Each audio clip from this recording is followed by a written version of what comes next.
Ya, shalom, puji nama Tuhan semua saudara yang dikasihi oleh Tuhan.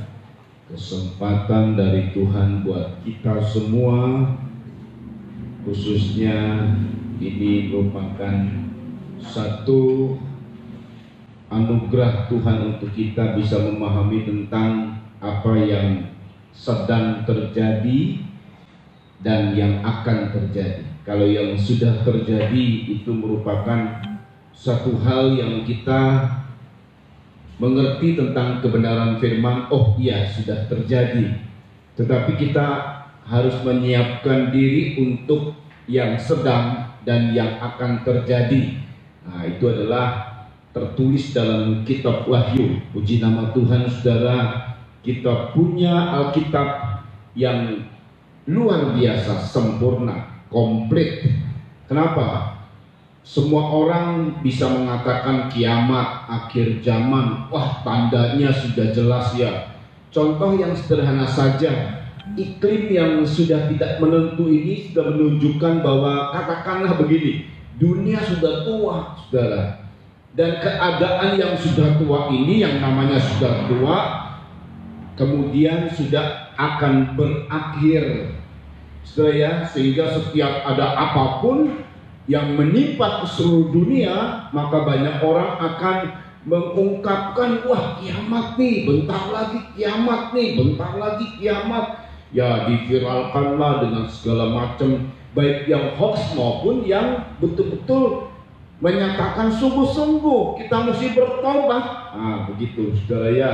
Tetapi saudara, setiap orang bisa mengatakan begitu, tetapi tidak tahu bagaimana ke depannya. Kok begini sih? Kenapa harus begini? Ya saudara ya, tetapi yang dahsyatnya, kita anak-anak Tuhan diberikan satu kitab, Alkitab namanya, begitu detail tentang apa yang akan terjadi, yang sedang dan yang sudah terjadi, sedang dan akan terjadi ini saudara. Dan itu satu hal yang pasti terjadi yang tertulis dalam Alkitab ya, khususnya tentang kitab Wahyu saudara ya. Saudara, kita melihat, kalau saudara yang suka mengikuti pelajaran dari kitab Wahyu, maka saudara bisa melihat di channel Golden Land Ministry dari pasal 1 sampai pasal 8. Ini sudah pasal 8. Dan sejak sekarang ini maka ada pendalaman Alkitab seperti ini saudara ya, sampai kita berdoa sampai pasal 22 untuk kita memahami tentang kebenaran firman Tuhan. Saudara, kita membaca dalam kitab Wahyu pasal 8 ayat 1 sampai dengan ayat 13. Saya baca ayat 1, saudara ayat 2 dan seterusnya saudara ya, sampai 13. Setiap kita yang ikut live streaming kalau bisa membaca, sebab berbahagialah mereka yang membaca, mendengar dan melakukan firman Tuhan. Ya, saya baca ayat 1, saudara ayat 2 dan seterusnya. Meterai yang ketujuh. Dan ketika anak domba itu membuka meterai yang ketujuh, maka sunyi senyaplah di sorga kira-kira setengah jam lamanya. Saudara, lalu aku melihat ketujuh malaikat yang berdiri di hadapan Allah, dan para mereka memberikan seperti sangkakala. Maka datanglah seorang malaikat lain dan ia pergi berdiri dekat mezbah dengan sebuah pedupan emas, dan kepadanya diberikan banyak kemenyan untuk dipersembahkannya bersama-sama dengan doa semua orang kudus di atas mezbah emas di hadapan takhta itu. Maka naiklah asapnya bersama-sama dengan doa orang-orang kudus itu dari tangan malaikat itu ke tangan. Lalu malaikat itu mengambil pedupan itu, mengisinya dengan api dari mezbah dan melemparkannya ke bumi. Maka meledaklah bunyi guru disertai halilintar dan gempa bumi. Cukup di situ dulu saja saudara ya. Jadi dari ayat 1 sampai dengan ayat 5. Saudara, untuk memahami tentang kitab Wahyu, kita harus tahu bahwa ini ditulis oleh seorang yang bernama Yohanes, murid Yesus yang dikasih oleh Tuhan. Saudara perhatikan, pada saat dia menulis, maka saudara, dalam kitab Wahyu khususnya pada pasal 8 ini saudara ya, ada beberapa peristiwa yang urutannya itu tidak seperti urutan fasal. Maksudnya begini, kalau pasal 8 oh begini, nanti setelah pasal 8 nanti urutan peristiwanya pasal 9, setelah pasal 9 urutan peristiwanya pasal 10, lalu urutan peristiwa itu sesuai dengan pasal-pasal. Enggak begitu, saudara. Saudara, kita lihat juga sedikit saya memberikan gambaran bahwa Alkitab yang 66 kitab itu yang disebutnya kanon, saudara ya.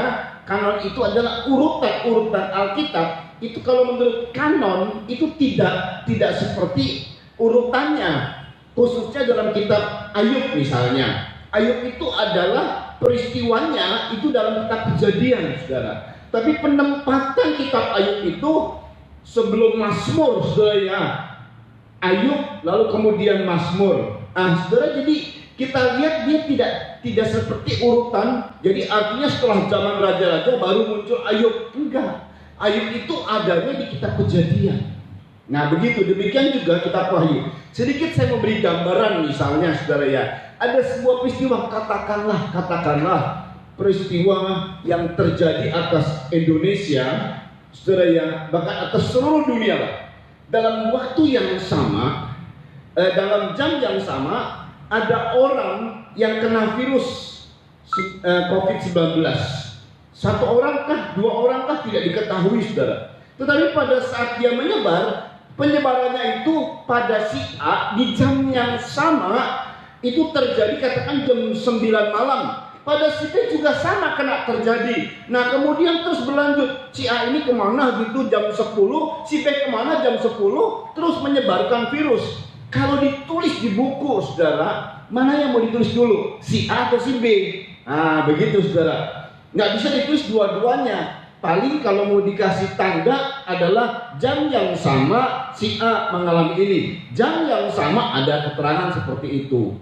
Tetapi waktu Yohanes menulis ini 2000 tahun yang lalu, saudara, dia tulis apa yang dia lihat, dia tulis, saudara ya. Sebenarnya ini urutannya tidak seperti apa yang menurut Fatsal.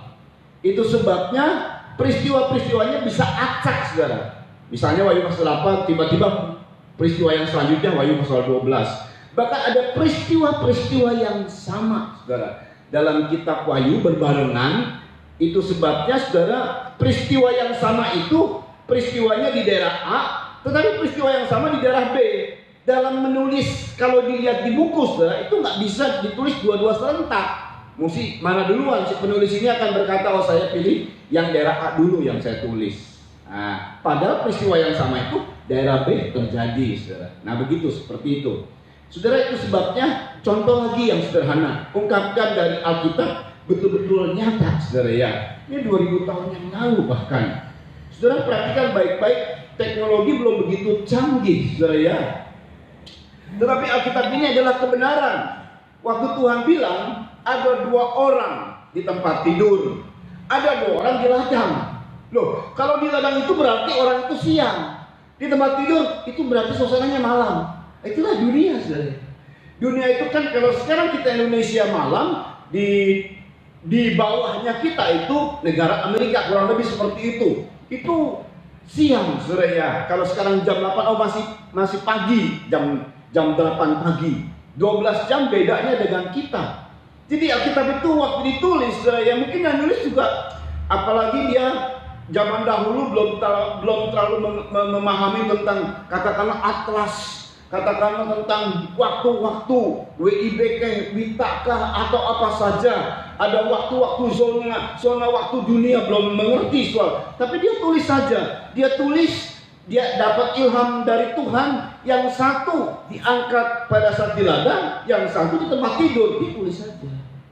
Itu jam yang sama, saudara. Cuman di Indonesia kalau malam, tahu Tuhan datang misalnya atau rapture, Indonesia malam, ya di Amerika pagi. Seperti itu, saudara ya. Jadi memang begitu dahsyat sekali. Kalau kita suka membaca firman, itu kita akan semakin memahami kebenaran firman Tuhan. Saudara, kita lihat, semoga saudara bisa melihat di dalam slide yang ada, saudara ya, di dalam Wahyu pasal 8 ayat 1 sudah diterangkan mengenai tentang adanya pernikahan dari mempelai pria sorga dan mempelai wanita.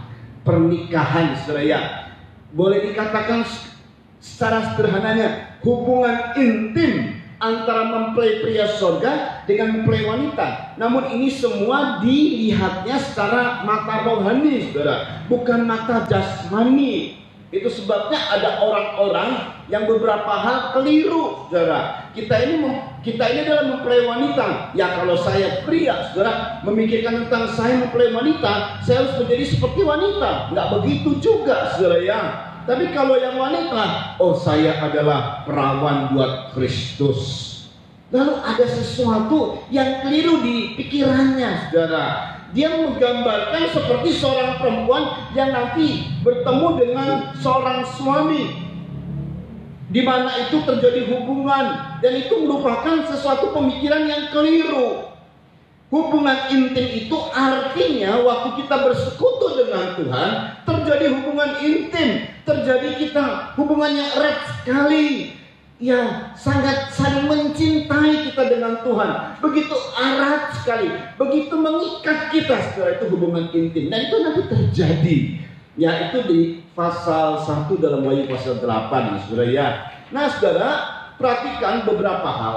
Kita ini jemaat Tuhan, Tuhan berkata, Tuhan menyebut kita ini mempelai wanita, tapi juga Tuhan menyebut kita sahabat mempelai pria. Tuhan menyebut kita juga sahabat mempelai wanita. Tuhan menyebut kita juga yang diundang pesta. Nah, saya memberikan gambaran. Saudara perhatikan baik-baik seperti Israel. Israel itu kalau kita membaca dalam perjanjian lama, Tuhan sebut kekasih Tuhan. Tetapi Israel juga Tuhan sebut hamba Tuhan.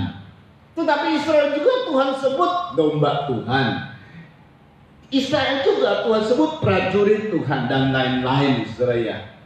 Jadi ya dia juga, ya Israel juga, ya kita juga, ya mempelai Tuhan, sahabat mempelai pria, sahabat mempelai wanita. Nanti perbedaannya di mana? Kita lihat, saya memberikan sebuah gambaran yang sederhana. Seperti saya saja contohnya. Saya ini adalah seorang gembala. Saya juga seorang gembala, tetapi saya adalah seorang suami. Nah, saya adalah seorang ayah. Saudara ya, saya juga adalah seorang atasan. Untuk jemaat saya adalah atasan. Tetapi saya untuk organisasi saya bawahan. Saya juga. Saudara ya, jadi ini disesuaikan di mana dan di kondisi apa saya berada. Kalau saya ada kumpul dengan hamba-hamba Tuhan, pada saat saya ada meeting misalnya dengan hamba Tuhan dari pengurus yang di atas saya, maka saya sebagai bawahan. Tetapi saudara di jemaat, saya sebagai atasan. Saya adalah kekasih dari istri saya. Tetapi saya juga adalah ayah dari anak-anak saya. Nah, di kondisi mana, saudara, saya mengambil sikap bahkan kepada orang yang sama, misalnya kepada anak saya. Saya sebagai ayah, tetapi juga anak saya bisa jadikan sama saya sebagai sahabat saya. Nah, seperti itu, saudara. Sesuai dengan keadaan kondisi apa. Nah, itu dia, saudara ya. Demikian juga Tuhan bilang kita ini adalah mempelai wanita. Kita juga yang diundang pesta. Kita juga hamba-hamba yang akan menyatakan berita. Jadi di mana kita keberadaannya berada itu, saudara. Puji Tuhan. Nah, sekarang kita akan melihat, saudara, dalam Wahyu pasal 8 sampai Wahyu pasal 19 ayat 10 khususnya. Di situ tadi saya sudah ungkapkan peristiwanya tidak berurutan sesuai dengan pasal-pasal. Jadi kalau pasal 8 setelah terjadi nanti pasal 9, lalu pasal 9 baru kemudian pasal 10. Nggak begitu, saudara. Ya, karena ada peristiwa yang bersamaan atau hampir bersamaan terjadi, tapi di daerah yang berbeda. Yang tadi sudah saya memberikan satu gambaran, saudara ya. Kitab Wahyu ditujukan, perhatikan ini, Kitab Wahyu ini ditujukan untuk gereja yang berlatar belakang kafir. Nah, saudara perhatikan, ada dua yang Tuhan satukan. Satu adalah pihak kafir yang kemudian bertobat dan percaya kepada Yesus yang disebut gereja. Satu lagi adalah pihak Israel secara jasmani. Dua ini disatukan sebagai tubuh. Apa itu? Tubuh mempelai wanita. Tetapi khusus buat kitab Wahyu adalah ditujukan untuk gereja yang berlatar belakang kafir, untuk kita, saudara ya. Itu sebabnya kitab Wahyu ini, saudara, disebutnya sampaikan kepada jemaat 7 jemaat di Asia Kecil. Itu tadinya bukan orang Yahudi, saudara. Mereka adalah orang yang kafir yang menyembah berhala. Tetapi lewat penginjilan khususnya oleh Rasul Paulus, maka 7 jemaat ini bertobat. Efesus, Smyrna, Pergamus dan seterusnya. Itu orang-orang yang berlatar belakang kafir. Dan akhirnya lewat penginjilan itu, maka Indonesia mendengar Injil dan kita mendapatkan Injil itu dan kita percaya kepada Tuhan. Ya, jadi saudara perhatikan, sedangkan Israel untuk kitab Wahyu hanya ditulis sedikit saja. Karena tidak ditujukan untuk Israel, saudara. Ya, lalu kemudian sedikit pernyataan saja untuk Israel. Makanya tidak ada pernyataan tentang bait suci ketiga dalam kitab Wahyu. Kenapa? Karena ini tujukannya untuk orang yang gereja yang berlatar belakang kafir. Jadi ini kitab Wahyu adalah satu pernyataan tentang berita firman, tentang apa yang akan terjadi. Tapi tujuannya untuk orang-orang yang berlatar belakang kafir itu tadi, bahkan untuk seluruh dunia. Sedangkan Israel itu sudah diterangkan di dalam kitab Daniel. Nah, saudara ya, kita lihat Wahyu ini berhubungan erat sekali dengan Daniel. Khususnya tentang 70 kali 7 masa. Kita baca tentang Daniel pasal 9. Daniel pasal 9 kita baca ya, saudara. Ini yang paling erat tentang hubungan yang erat sekali dengan kitab Wahyu adalah di persoalan 70 kali 7 masa. Yang lain-lain juga ada hubungannya, saudara. Khususnya tentang binatang. Ada 4 binatang yang muncul atas dunia ini. Nah, ini semua muncul juga dalam kitab Daniel. Nanti waktunya kita akan melihat di pasal-pasal selanjutnya. Jadi nggak lepas kitab Wahyu ini dengan kitab Daniel, saudara ya. Sedangkan kitab Daniel ini memang ditujukan untuk bangsa Israel. Lalu kemudian dari situ sebagai awal atau sebagai tanda kedatangan Tuhan. Sehingga kemudian menyebar, atau dari situ pemicu awal sampai kemudian seluruh dunia. Nah, khususnya untuk kitab Daniel ini saya mengungkapkan karena nanti dalam kitab Wahyu pasal 8 sampai pasal 19 ayat 10 ini saya mau berikan satu gambaran, saudara ya, gambaran. Tapi dasarnya mesti kita tahu dulu. Daniel 9 ayat 24 tolong dibaca ya.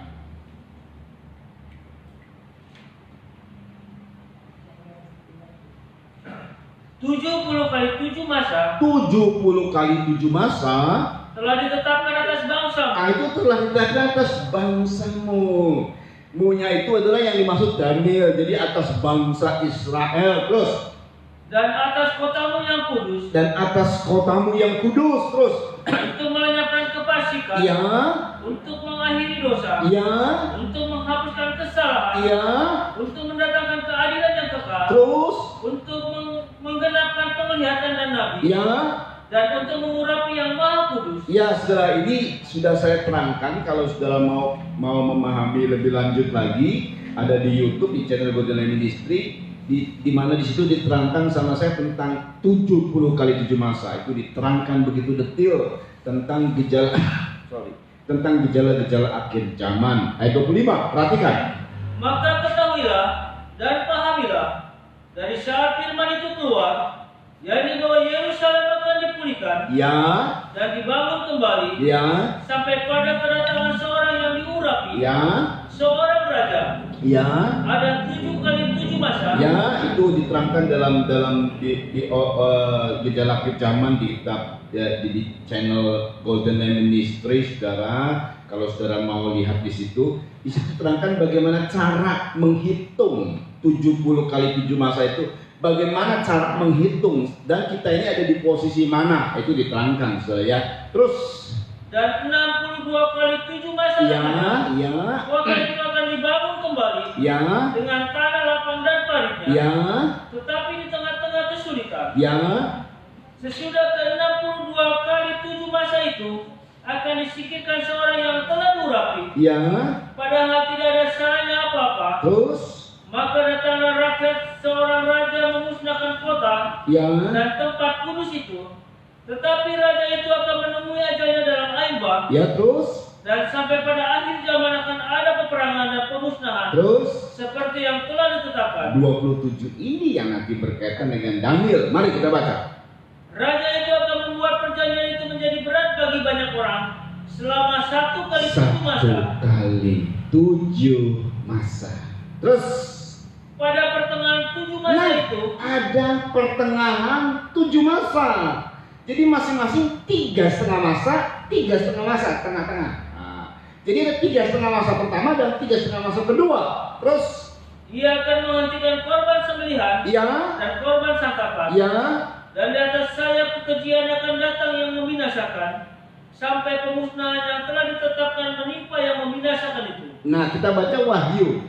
Perhatikan saudara ya, ada 3,5 masa, 7 masa, 1 kali 7 masa, 7 masa itu di pertengahan 7 masa itu, jadi masing-masing ada 3,5 masa. Nah, Wahyu menerangkan, Wahyu 12, saudara. Saudara ya, kita lihat di Wahyu pasal 12, perhatikan baik-baik di ayat 14. Ayat 14, diperhatikan nih saudara ya. Ini apa yang disebut oleh Daniel di kenyataannya atau penggenapannya dalam Wahyu pasal 12 ayat 14. Nah, ini ada waktu yang disebut di situ. Yuk. Kepada perempuan itu diberikan kedua sayap dari burung nasar yang besar, Ya. supaya ia terbang ke tempatnya di padang gurun, Terus di mana ia dipelihara jauh dari tempat ular itu perhatikan, selama 1 masa, 1 masa, dan 2 2 masa, masa jadi 3 masa, dan setengah masa. tambah setengah, 3,5 masa. Nanti kita akan lihat 3,5 masa yang mana dalam Wahyu pasal 12. Yang pertama atau yang kedua?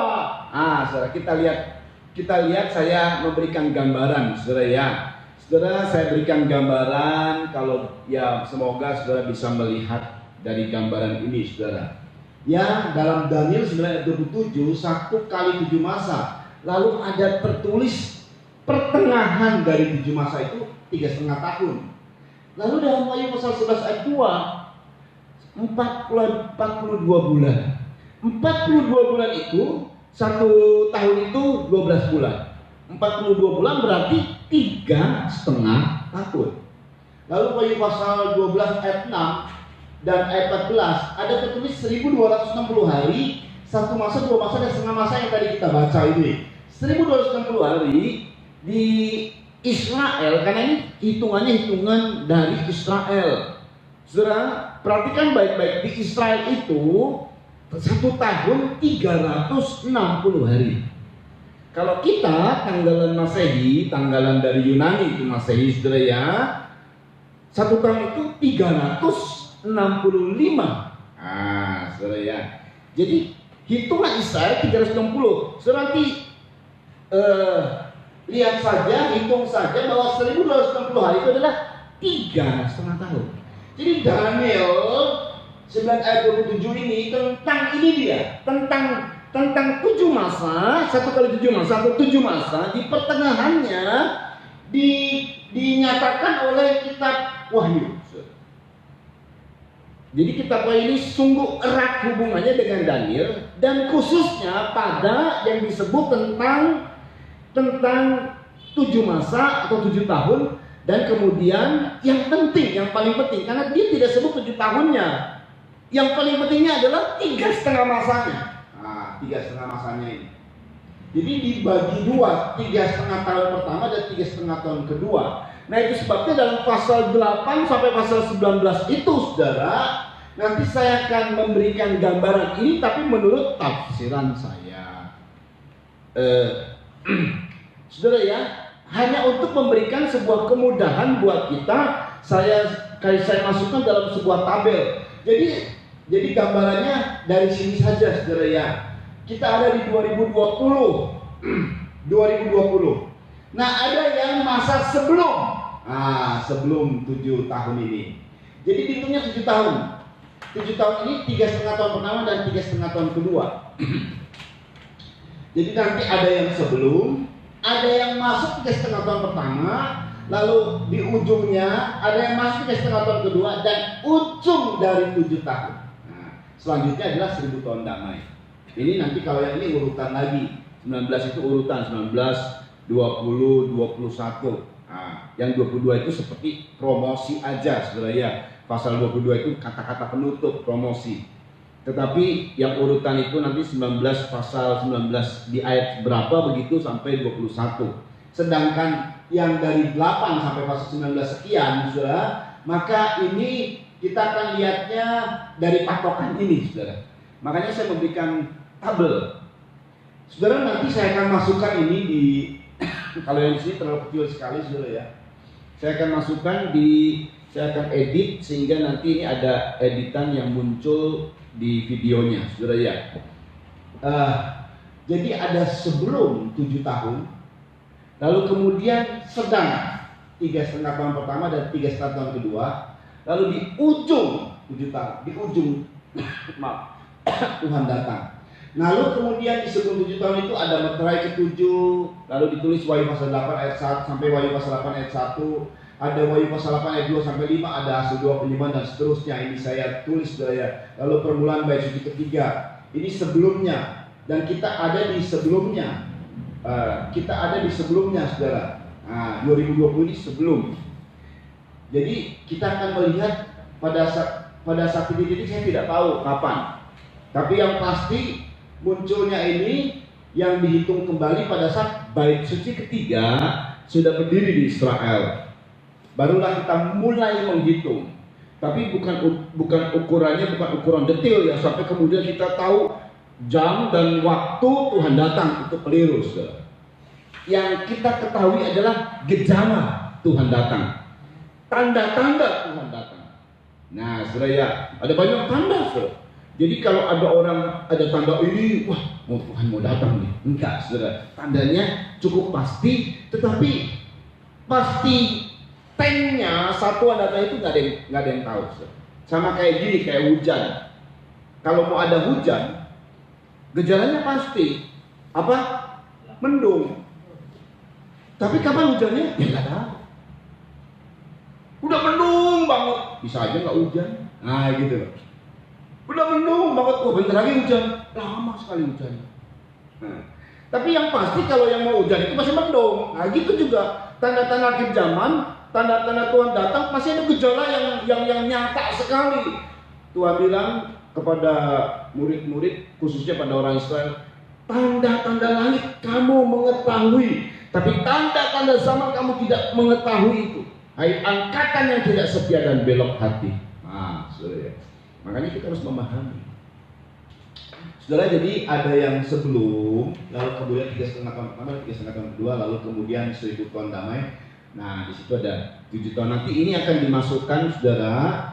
Tabel ini akan dimasukkan di video sehingga kita tahu. Jadi waktu saudara baca Wahyu pasal 12, oh ada di mana ya? Nah, ada di mana Wahyu pasal 12? Nanti kita lihat di sini, saudara ya. Oh, waktu saudara baca Wahyu pasal 11. Wahyu pasal 11 katanya di 3,5 tahun kedua. Padahal Wahyu pasal 11 kalau kita lihat setelah itu Wahyu pasal 12. Enggak gitu saudara melihatnya. Sedangkan Wahyu pasal 12 ada yang di sini, ada yang di 3,5 tahun pertama, ada yang 3,5 tahun kedua, cuma di mananya begitu. Nah, gitu enggak urutan, saudara. Ya. Nah, ini yang kita harus memahami tentang kitab Wahyu. Setelah itu kita akan melanjut, saudara ya. Ya, kita tidak lagi memakai ini karena ini yang saya ungkapkan untuk tabel saja, saudara. Kita akan membaca ulang di Wahyu pasal 8 dimulai ayat 2. Nah, ini menarik sekali. Ini menarik sekali.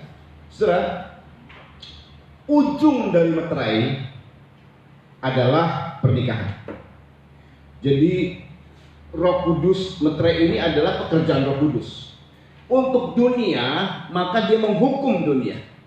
Dan penghukuman buat dunia adalah pernikahan dari mempelai wanita anak domba Allah dan mempelai pria anak domba Allah dengan mempelai wanitanya. Itu pekerjaan Roh Kudus yang paling terakhir adalah menyatukan gereja Tuhan dengan tunangannya Yesus Kristus sampai sah sebagai pernikahan, di mana ada keintiman. Itu sebabnya secara nyatanya tiba-tiba kita ada hati yang mau intim sama Tuhan. Nah, itu dia. Itu serentak terjadi atas anak-anak Tuhan yang sudah merespon.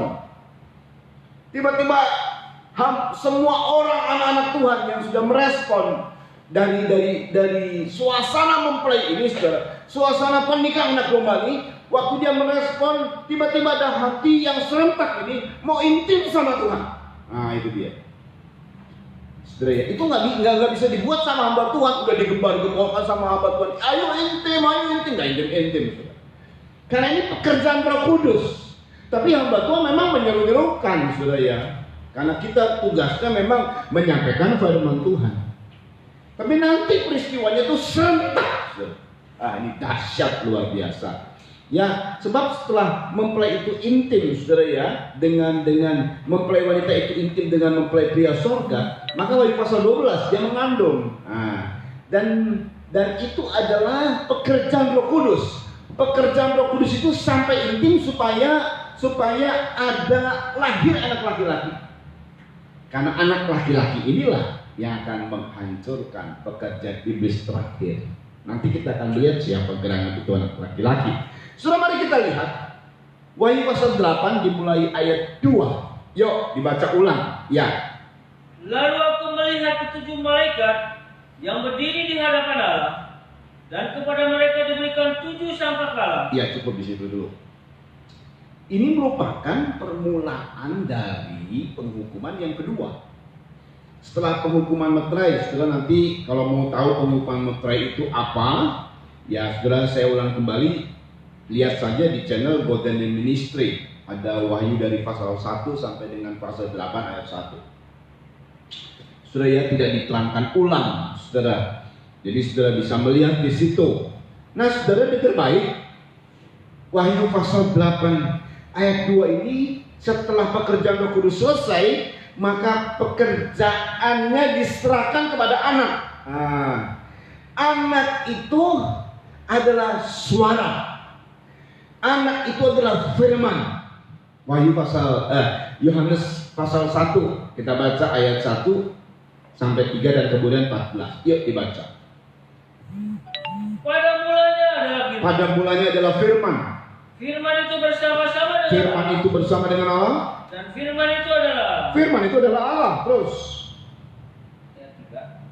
ayat 2. Ia pada mulanya bersama-sama dengan Allah. Ya. Segala sesuatu dijadikan oleh Dia. Ya. Dan tanpa Dia tidak ada sesuatu pun yang telah jadi. Perhatikan terus. Dari segala yang telah dijadikan. Lihat, pada awalnya adalah firman juga. Dan firman itulah yang menyatakan, jadilah terang. Terang jadi. Jadilah cakrawala. Jadilah matahari, bulan, bintang-bintang. Jadi semua. Binatang-binatang jadi firman. Nah, ya, saat menciptakan manusia enggak firman. Jadilah manusia, tring jadi enggak. Nah, itu hebatnya manusia melebihi daripada yang lain, saudara. Manusia dibuat. Jadi Allah berupaya pakai tangannya untuk membentuk. Itu luar biasa, saudara ya.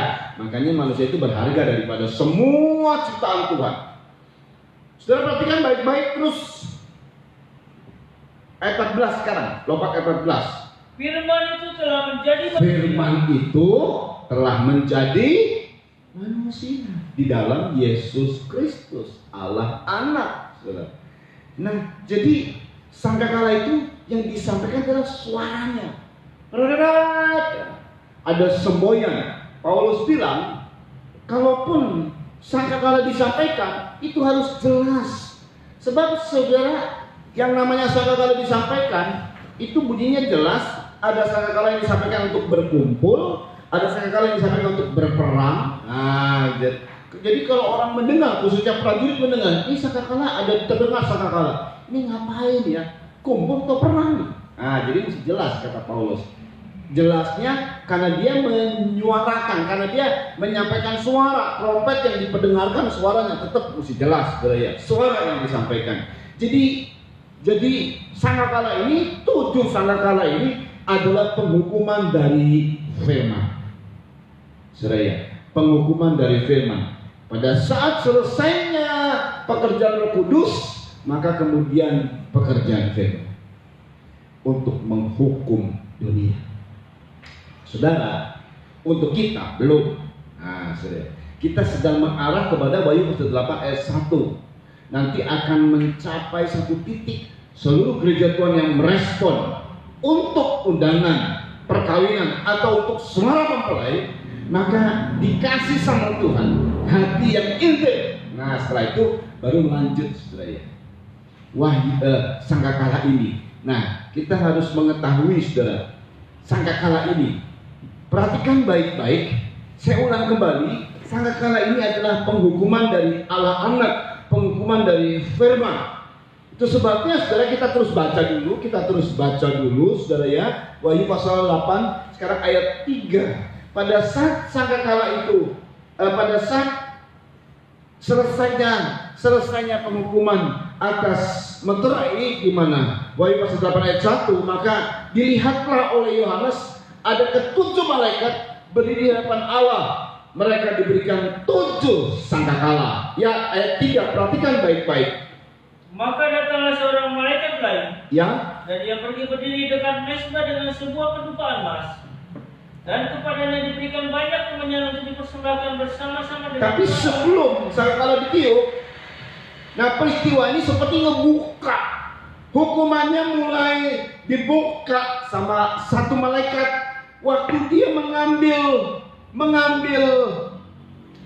ya, kita lihat sebentar di situ. Ya, dia mengambil sebuah pedupaan emas dan dia pergi berdiri dekat mezbah dengan sebuah pedupaan emas. Ya, terus bersama-sama dengan doa semua orang kudus. Semua doa orang kudus, khususnya penyembahan. Jadi ini adalah mezbah dupa emas, bukan mezbah korban bakaran. Ini mezbah dupa emas. Mezbah dupa emas itu bicara mengenai penyembahan. Penyembahan yang sejati. Ada orang menyebut true worshiper, tapi yang betul-betul sejati itu sulit untuk diketahui, saudara. Tapi dengar baik, penyembahan yang sejati ini, saudara, dari gereja Tuhan, siapapun gereja itu, entah dia gereja di pedusunan kah, gereja di mana, nanti kita lihat ini. Dari penyembahannya ini, saudara ya, dari asap kemenyan ini, yang bersama dengan doa orang-orang kudus, itu penyembahan, ya, perhatikan baik-baik. Ayat 5. Lalu malaikat itu mengambil pedupaan itu. Malaikat itu mengambil pedupaan itu terus mengisinya dengan api dari mezbah. Mengisinya dengan api dari mezbah terus dan melemparkannya ke bumi. lalu melempar ke bumi. Perhatikan. Maka meledaklah bunyi guru disertai halilintar dan gempa. Nah, seolah-olah ini merupakan satu pembukaan begitu untuk munculnya nanti hukuman dari sangkakala. Nah, itu semua hasil dari penyembahan yang naik. Jadi nggak punya penyembahan kita yang naik itu, saudara. Kalau tidak direspon oleh dunia, memang dunia tidak akan pernah merespon, saudara. Maka penyembahan itu akan menjadi penghukuman bagi dunia. Saudara, perhatikan ya. Tuhan berkata, pertama ya, tentang firman. Yohanes pasal 12. Nah, ini nanti akan terjadi. Yohanes pasal 12. Yohanes pasal 12 ayat 47-48. Tuhan berfirman begini. Tuhan berkata begini. Perhatikan ya. Jadi penghukuman ini penghukuman firman. Ini ya, penghukuman firman ini akan terjadi seperti ini, saudara. Yuk. Dan jikalau seorang mendengar perkataanku, kata Tuhan, terus tetapi tidak melakukannya, aku tidak menjadi hakimnya. Aku tidak menjadi hakimnya, kata Tuhan. Terus, Sebab aku datang bukan untuk menghakimi dunia, ya, pada saat Tuhan menyampaikan firman, banyak orang yang tidak menyukai Tuhan. Tapi Tuhan bilang, aku tidak jadi hakim. Jadi pada saat ada orang yang mendengar firman lalu tidak ikut, saudara ya, lalu nggak langsung terhukum. Kita lihat itu pada saat Yesus hadir, saudara, begitu dahsyat sekali. Bahkan orang yang mati bangkit loh, yang sakit sembuh. Bayangkan ya, semua alam takluk sama dia. Berhenti badai, berhenti. Wah, sungguh luar biasa Tuhan itu. Sampai murid-murid takut, saudara ya. Yudas Iskariot yang mencuri di hadapan Tuhan loh, Tuhan tahu persis, nggak langsung dihukum dan mati dia. Karena Tuhan bilang, aku datang bukan menghakimi. Nggak ada tuh orang-orang yang dihukum dan kemudian mati, mendadak mati, nggak ada. Kecuali pohon aja, terkutuklah engkau. Bahkan murid-murid waktu dia, ini murid-murid begitu lihat Tuhan hebat kan, wah dahsyat banget. Tiba-tiba ada satu daerah mana begitu, wah itu menolak Tuhan. Terus mereka bilang, apa perlu dikirim api Tuhan? Oh jangan.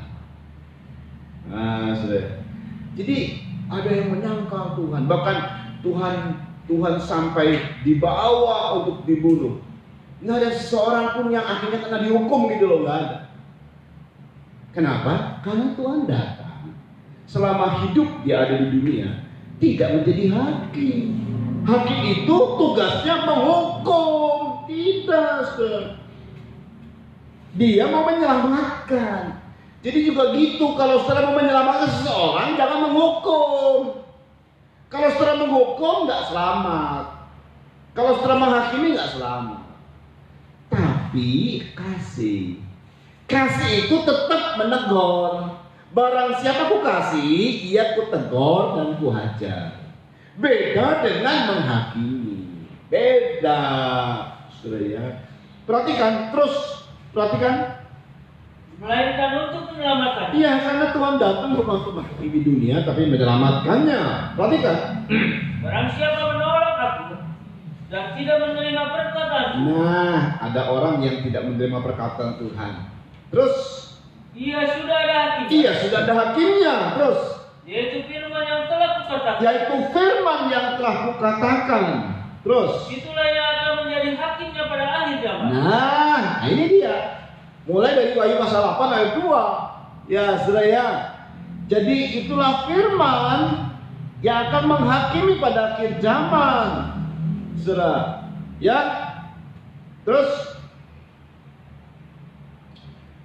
ya cukup di situ ya. Nah, ini adalah firman akan menghakimi, yaitu nanti digenapinya pada 1 Wahyu pasal 8 ayat 2 dimulai. Lalu kemudian berlanjut kepada sangkakala, saudara ya. Saudara, itu sebabnya Tuhan bilang begini. Kadang-kadang ya kita jengkel sama orang. Kita melihat ketidakbenaran. Kita melihat ada sesuatu yang rasanya kok nggak pantas begitu ya. Marah kita, emosi kita. Lalu menurut pandangan kita, menurut kejengkelan kita, wah kita lampiaskan kejengkelan. Kita ngomong, kata-kata kita ngomong, wah dari kata-kata yang mengumpat lah, kata-kata kebun binatang lah, nggak guna semua. Kalau mau berguna, saudara, entah bentuknya kita mau mengajar orang, maka sampaikanlah firman.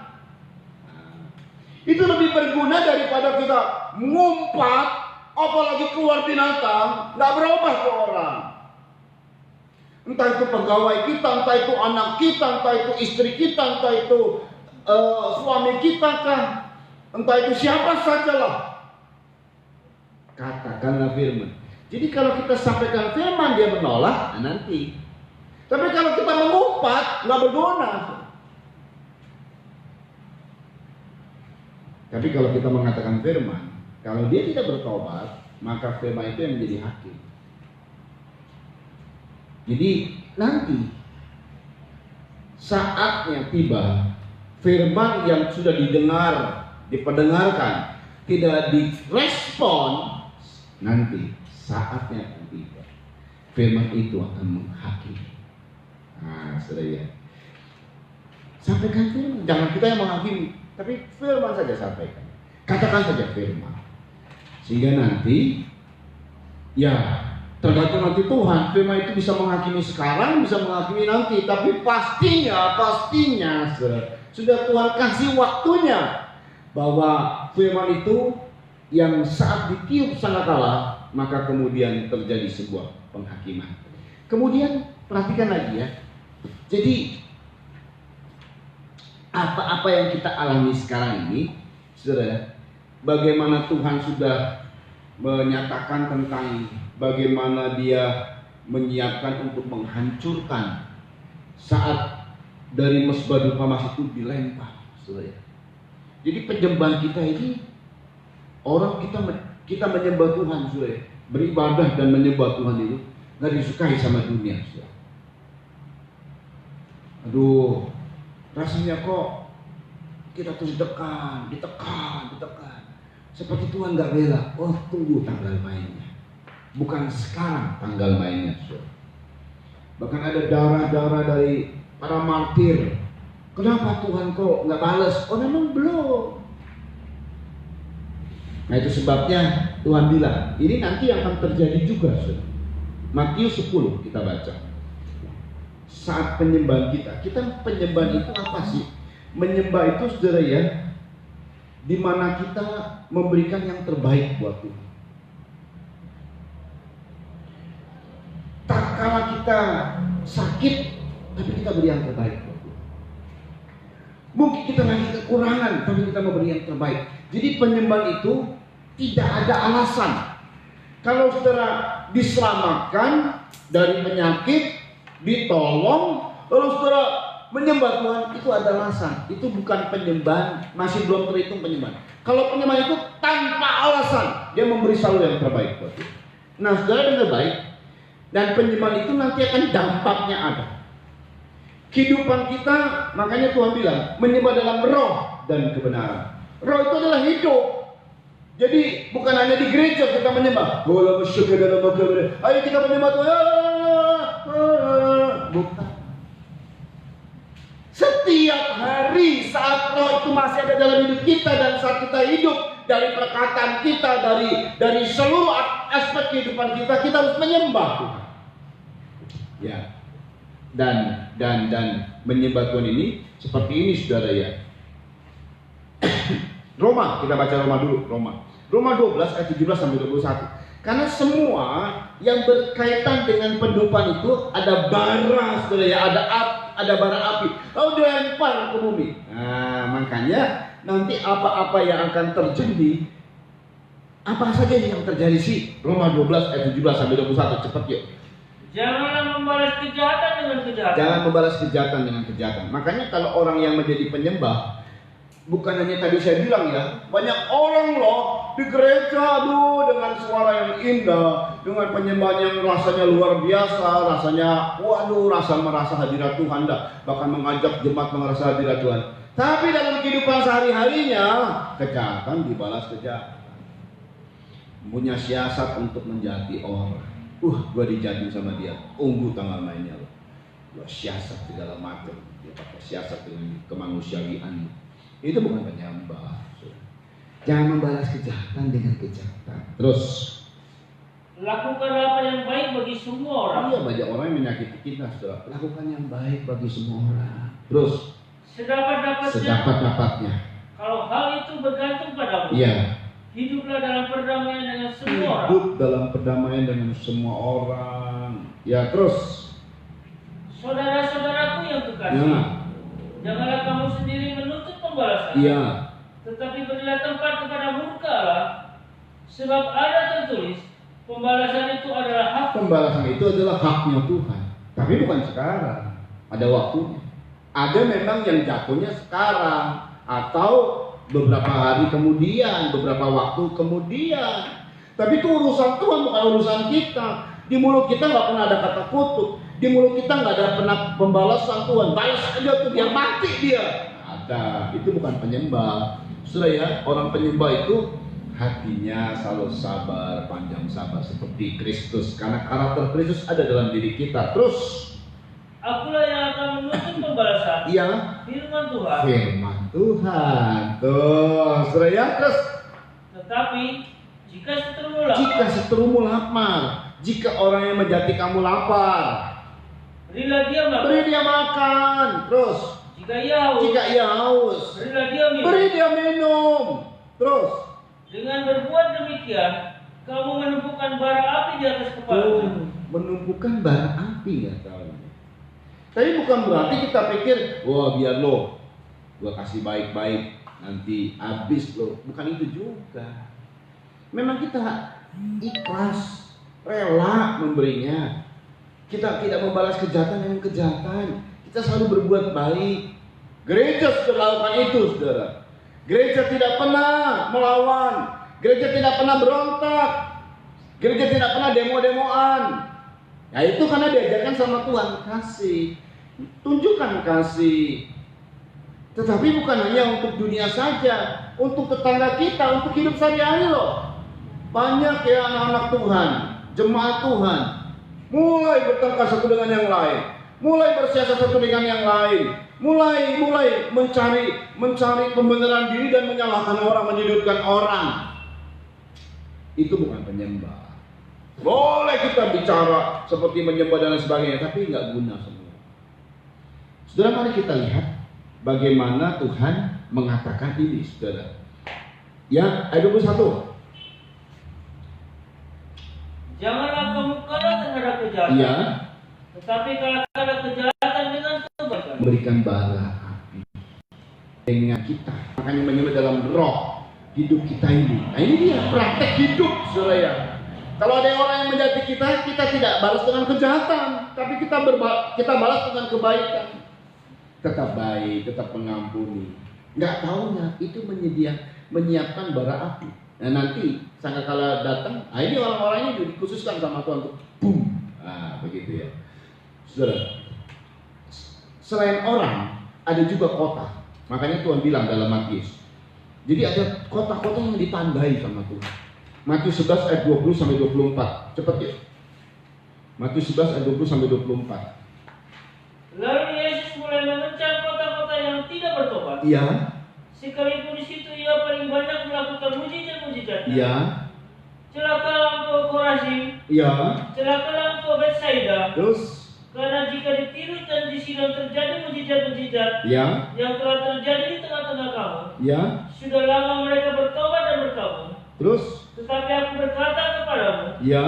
pada hari penghakiman, tanggungan Tirus dan Sidon akan lebih ringan daripada tanggungan. Pada hari penghakiman.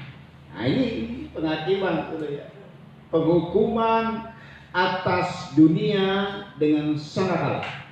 Itu penghukuman firman. Nah, saudara ya. Ini sampai kepada penghukuman cawan juga, tapi penghukuman firman. Saat diledakkan dipersiapkan di situ. Oh, ini dia kota-kota yang sudah disiapkan. Jadi kota-kota yang tidak menerima Tuhan. Tapi ini untuk orang Israel ya, karena di sini disebutkan tentang Korazim, Betsaida. Nah, itu udah ditanda-tandai itu. Ya terus. Dan engkau Kapernaum, apakah engkau akan dinaikkan sampai ke langit? Ya. Tidak. Engkau akan diturunkan sampai ke dunia orang Itu mati. kota-kota untuk Israel yang tidak bertobat tadi. Makanya Tuhan hadir, itu kota-kota menolak Tuhan, tuh Nazaret dan lain sebagainya. Nggak ada penghukuman, nggak ada. Sampai sekarang kota-kota itu masih ada. Tapi tunggu tanggal lain. Terus Karena jika di Sodom terjadi mujizat-mujizat yang telah terjadi di tengah-tengah kamu, kota itu tentu masih berdiri sampai hari ini. Terus Tetapi aku berkata kepadamu, pada hari penghakiman, tanggungan negeri Sodom akan lebih ringan daripada tanggungan. tanggungan negeri Sodom akan lebih ringan daripada tanggungan. Satu lagi. Itu untuk Israel. Tapi untuk dunia apa? Nah, kemudian Tuhan sampaikan kepada semua murid Tuhan, dan kemudian sampai ke sekarang ini beritakan Injil. Dan apa kata Tuhan? Matius 10 ayat terakhir, ayat 11 sampai 15. Jadi udah ditandai manusia ada bara api, ditandai juga kota-kota. Karena Tuhan bilang jangan balas kejahatan dengan kejahatan. Kota itu membuat hamba Tuhan jadi martir bahkan dan mati syahid. Nggak ada yang berontak, wah, nggak ada yang demo. Memang itulah Tuhan bilang mengasihi. Hamba Tuhan yang jadi martir menjadi orang yang berjasa di hadapan Tuhan. Tapi kota itu ditandai. Inilah kata Tuhan. Yuk, Matius 10 ayat 11 sampai 15. Apabila kamu masuk kota atau desa, Iya. carilah di situ seorang yang layak dan tinggallah padanya sampai kamu Nah, berangkat. ini bagi para penginjil. Saya datang ke Pegadaian, kota Pegadaian ini menerima saya. Nah, makanya diberkati, saudara ya. Saudara datang kemana, ke daerah mana, dan saudara diterima, diberkati. Tapi ada mungkin yang penginjil tidak diterima di kota itu. Banyak beberapa penginjil, saudara ya. Tapi mari kita lihat. Terus, Apabila kamu masuk ke rumah orang, ya, berilah salam kepada mereka. salam kepada mereka. Shalom. Kalau kita ya bagaimana saja mau assalamualaikum, shalom apa saja, silakan. Terus, Jika mereka layak menerimanya, salam itu turun ke atasnya. itu kewibawaan dari seorang hamba Tuhan. Hebat loh. Salamnya itu diterima. Salam itu adalah damai sejahtera, ada berkah di rumah itu. Terus, Jika tidak, salam salam itu kembali itu kepadamu. kembali. Perhatikan. Dan apabila seorang tidak menerima kamu dan tidak mendengar perkataanmu, Tidak menerima kamu dan tidak mendengar perkataanmu. keluarlah dan tinggalkanlah rumah atau kota itu. Dan Tapi saya nggak pernah lakukan ini, saudara ya. Nggak pernah lakukan ini. Karena mengasihi, nanti urusan Tuhan yang begitu. Tapi ini ada satu wewenang dari Tuhan. Satu otoritas dari Tuhan bagi semua hamba-hamba Tuhan. Tinggalkan rumah atau kota itu terus. dan kebaskanlah debunya dari kakimu. Kebaskanlah debunya dari kakimu. Waduh, saudara ya. Apa yang terjadi? Aku berkata kepadamu, sesungguhnya pada hari penghakiman, tanah Sodom dan Gomora akan lebih ringan tanggungannya daripada kota ini. Mengerikan itu rumah dan kota-kota. Sudah ditandai. Untuk Israel sudah ditandai kota-kota yang tadi disebut. Untuk kota-kota yang lain yang tidak menerima Injil bisa ditandai. Gak main-main. Saudara, ini adalah orang-orang yang dipercaya sama Tuhan. Tuhan gak main-main. Mengutus kita gak main-main. Kitanya yang main-main. Tuhannya memang gak main-main. Udah disiapkan sama Tuhan. Bayangkan yang direncanakan sama Tuhan begitu luar biasa. Dunia mungkin berpikir, orang Kristen mah gampang lah, tekan aja, tunggu tanggal main. Saatnya akan tiba. Dan memang sudah tidak lama lagi sih. Penghukuman atas Sakakala. Jadi dimulai dari dibukanya itu penyembahan yang naik itu, saudara. Saya ulang lagi ya, penyembahan itu tidak sekedar tadi kita lagi posisi berdoa, beribadah, lalu menyembah begitu. Tapi hidup kita yang mengalahkan kejahatan dengan kebaikan. Rasanya kita ini dibully, dihina, tapi kita diam saja. Tetap kita penuh dengan kasih, tetap kita selalu memberkati, tidak mengutuk. Itu ditandai sama Tuhan. Tunggu tanggal main. Semuanya, saudara, pasti ada akibat. Dan Tuhan sudah siapkan semua. Ya, makanya kan penginjil-penginjil tidak diterima, kebaskan saja kaki. Tapi nggak melawan di situ, nggak melakukan pemberontakan. Tetap dengan hati, karena membalas kejahatan dengan kebaikan. Dia menjadi penyembah Tuhan. Setiap kita yang menjadi penyembah Tuhan, maka lihatlah, ada tanda-tanda dari setiap rumahkah, kotakah, dari mana saja yang tidak menerima Injil, bahkan yang membunuh hamba-hamba Tuhan, maka sudah ditandai sama Tuhan. Satu kali terjadi. Makanya nanti kalau penghukuman Sakakala itu bukan buat kita, bukan buat anak-anak Tuhan, buat dunia. Nggak usah khawatir, memang sih tegang, betul-betul tegang ini. Ya, tapi gak usah khawatir, itu bukan buat kita. Ya, saudara ya, biarlah pendalaman kitab ini kita memahami tentang apa yang akan terjadi nanti.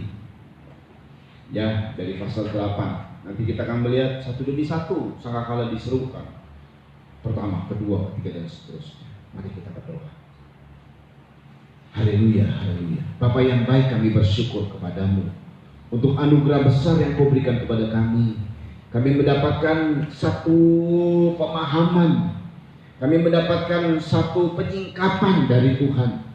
Terima kasih buat semuanya. Tuhan Yesus, Engkau hadir dalam setiap kehidupan kami, bahkan di setiap yang lihat streaming ini Tuhan. Engkau hadir, Engkau sudah memberikan tuntunan begitu luar biasa. Engkau menyatakan bahwa kami adalah orang-orang istimewa-Mu Tuhan. Sungguh luar biasa. Terima kasih buat penghargaan-Mu kepada kami. Kami mau menghargai, menghormati Engkau Tuhan. Kami mau merespon apa yang sudah kami dengar ini, kami mau merespon. Haleluya. Terima kasih Bapak yang baik. Berkati setiap kami yang hadir di live streaming ini. Dan berkati juga nanti videonya akan disampaikan untuk diunggah supaya diberkati semua orang yang melihatnya, memahami, mengerti. Jadi kami bisa menyiapkan diri di hari-hari selanjutnya. Terima kasih Bapak yang baik. Sebabnya kami berdoa, Tuhan tolong untuk virus corona ini supaya Engkau hentikan. Kami mohon belas kasihan dari Tuhan. Biarlah vaksin yang mungkin sudah diketemukan atau belum, kami tidak tahu kepastiannya, tapi yang kami percaya Tuhan akan campur tangan demi anak-anak-Mu Tuhan. Haleluya. Kami juga percaya Mazmur 91 ada dalam diri kami. Kau berkati Pak Jokowi dan Pak Maruf Amin, Presiden Wakil Presiden kami, para menteri yang ada, KPK, TNI, Polri, semua yang menegakkan keadilan Tuhan. Haleluya. Supaya Indonesia ditegakkan keadilan dan Indonesia mengalami satu transformasi dari Tuhan, pemulihan dari Tuhan. Lawatlah Indonesia Tuhan. Terima kasih Bapak yang baik. Semua anak-anak Tuhan yang sakit Tuhan sembuhkan. Beri kekuatan kesehatan kepada mereka. Haleluya. Berikan waktu untuk mereka untuk terus memahami kebenaran firman Tuhan dan melakukan firman Tuhan. Terima kasih Bapak yang baik. Dalam Alkitab yang hari ini ada, biar kalau Kau berkenan di minggu-minggu mendatang terus ada Tuhan, untuk kami bisa memahami dan mengerti kebenaran firman-Mu dan melakukannya. Terpujilah nama Tuhan Yesus Kristus. Berkati semua yang telah berkorban juga untuk pekerjaan Tuhan, bagi gereja Tuhan di mana-mana. Berkati Tuhan Yesus Kristus. Terima kasih Tuhan. Terima kasih buat semuanya. Kami angkat dua tangan dan menerima berkat dari Tuhan. Saudara-saudara yang dikasih oleh Tuhan, terimalah anugerah cinta kasih sayang dari Bapa yang sungguh sangat mengasihi-Mu. Kasih karunia lewat kuasa korban pendamaian Kristus, serta pimpinan kekuatan kuasa Roh Kudus menjadi milikmu saudara-saudara, dari sekarang ini sampai Tuhan Yesus datang kali yang kedua, bahkan sampai selama-lamanya. Dalam nama Tuhan Yesus Kristus, mempelai pria sorga dan imam besar yang kami puja puji selalu, kami alaskan doa ini, menutup kebaktian pendalaman Alkitab ini. Haleluya. Amin. Tuhan memberkati.